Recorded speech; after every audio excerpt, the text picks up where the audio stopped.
Welcome to your channel, Inexpensive Recipes. I could feel the cool condensation dripping down the side of the glass as I lifted the margarita towards my lips, the sunlight casting a warm glow over the rim, accentuating the delicate salt crystals that clung to the edges. There's something about holding a margarita that feels like a small rebellion against the mundane, like a little vacation in a glass. Even before the first sip, just seeing that familiar cocktail transports me. The contrast between the cool, clear liquid and the rough, salted rim beckons, promising a balance of flavors, sharp, sweet, and just a touch of bitterness. As I brought the glass closer, the familiar tang of lime reached my nose first, cutting through the salt. It's sharp but inviting, like a sudden cool breeze on a sweltering day. The scent of lime always feels energizing, a burst of freshness that feels alive. It's almost impossible to smell lime and not think of summer, or beaches, or evenings spent outdoors with friends as the sun begins to dip below the horizon. There's an element of ritual to this. Just before taking that first sip, my lips grazed the salted rim of the glass, and I paused, just for a moment. The salt hit first, an instant burst of briny intensity that made my mouth water. There's an odd satisfaction in that sensation. That contrast between the salt and what's to come, like the opening act before the headliner. Then, without hesitation, I tilted the glass slightly, and the margarita washed over my tongue. Immediately, there's a rush of flavor, starting with the sharpness of the lime juice, tart and zesty, almost aggressive in its brightness. But right on its heels came the smooth, almost earthy warmth of the tequila. I've always loved tequila in margaritas because of how complex it can be, especially in a well-made drink. The good tequilas, the ones with real character, carry this balance of smokiness and warmth that wraps around the lime, grounding it. It's not just alcohol, it has a story of its own, whispers of the agave plants and the sun-drenched fields where it began. In this glass, the tequila was smooth, the kind that makes your cheeks warm but doesn't overwhelm. Instead, it complements the citrus punch, creating this perfect duet between the tartness of the lime and the subtle fire of the spirit. As the flavors blended, there was a slight sweetness that followed. A light touch of agave syrup, I suspected, or maybe a dash of simple syrup. Not too much, though. A good margarita doesn't need to be overly sweet. It should have just enough to balance the acidity, to smooth the edges without dulling the vibrant punch of the lime. Too much sweetness, and the drink loses its bite, its excitement. This one was perfect. A dance between sour, salty, sweet, and just enough tequila to make it interesting. The salt, though, was what kept bringing me back to the glass. Each time I took a sip, I found myself lingering on the salted rim, savoring that briny hit before the liquid poured in. It's such a simple touch, the salt, but it does something transformative. It's like the margarita itself is a symphony of flavors, and the salt is the conductor, ensuring each element plays its part at just the right moment. Without the salt, I think the drink would feel incomplete, like a story without a conclusion. I leaned back in my chair, feeling the sun on my face as the cool margarita slid down my throat, leaving a trail of warmth in its wake. There's a comforting familiarity to it, even if I'm somewhere new. Drinking a margarita makes you feel like you're part of a bigger moment, part of a tradition that stretches back decades.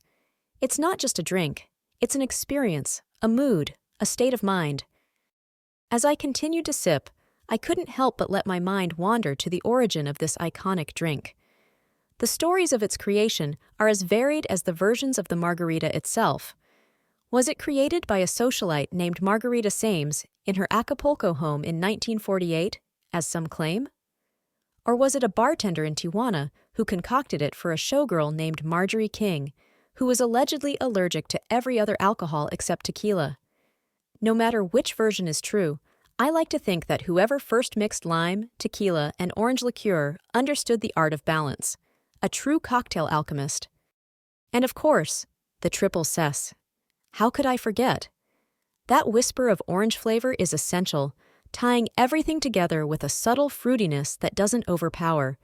It's like the glue holding the drink's complexity together. You might not always notice it immediately, but without it, the margarita would lose some of its magic. I've had versions of this cocktail made with Cointreau, which adds a deeper, richer orange note, and others with Grand Marnier, which offers a more velvety, luxurious finish. But in this glass, I'm sure it's classic triple sec, doing exactly what it's supposed to, accentuating the lime and tequila without stealing the spotlight.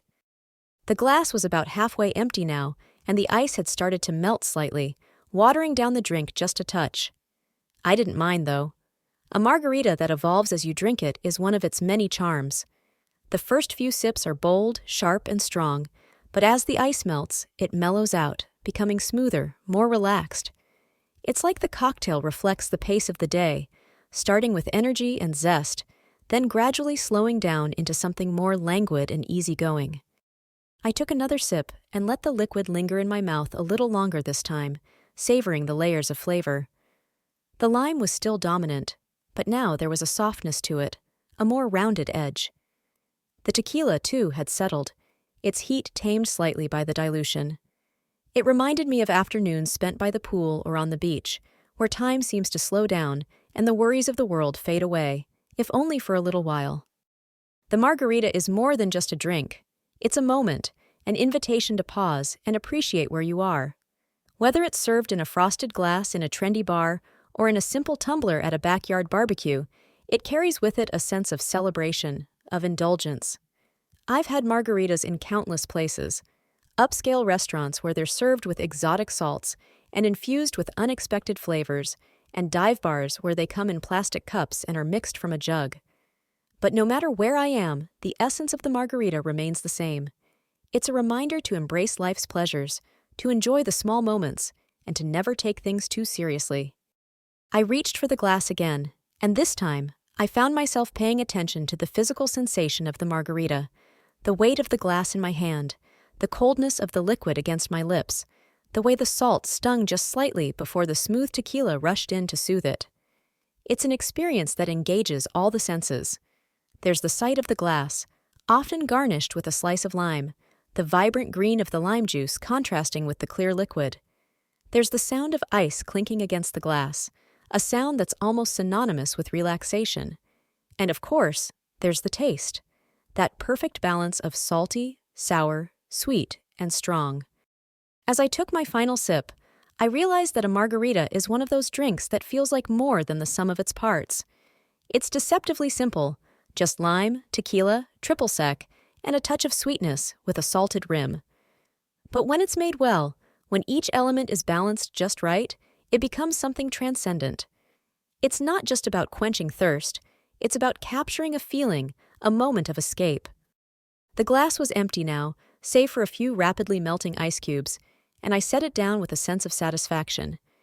There's a certain contentment that comes after finishing a margarita, a feeling of having indulged in something special. The flavors still lingered on my tongue, the lime, the salt, the tequila, reminding me of the journey I had just taken, one sip at a time. And so, with the sun still shining and the warmth of the tequila radiating through me, I sat back, letting the moment linger, just like the last traces of lime on my lips.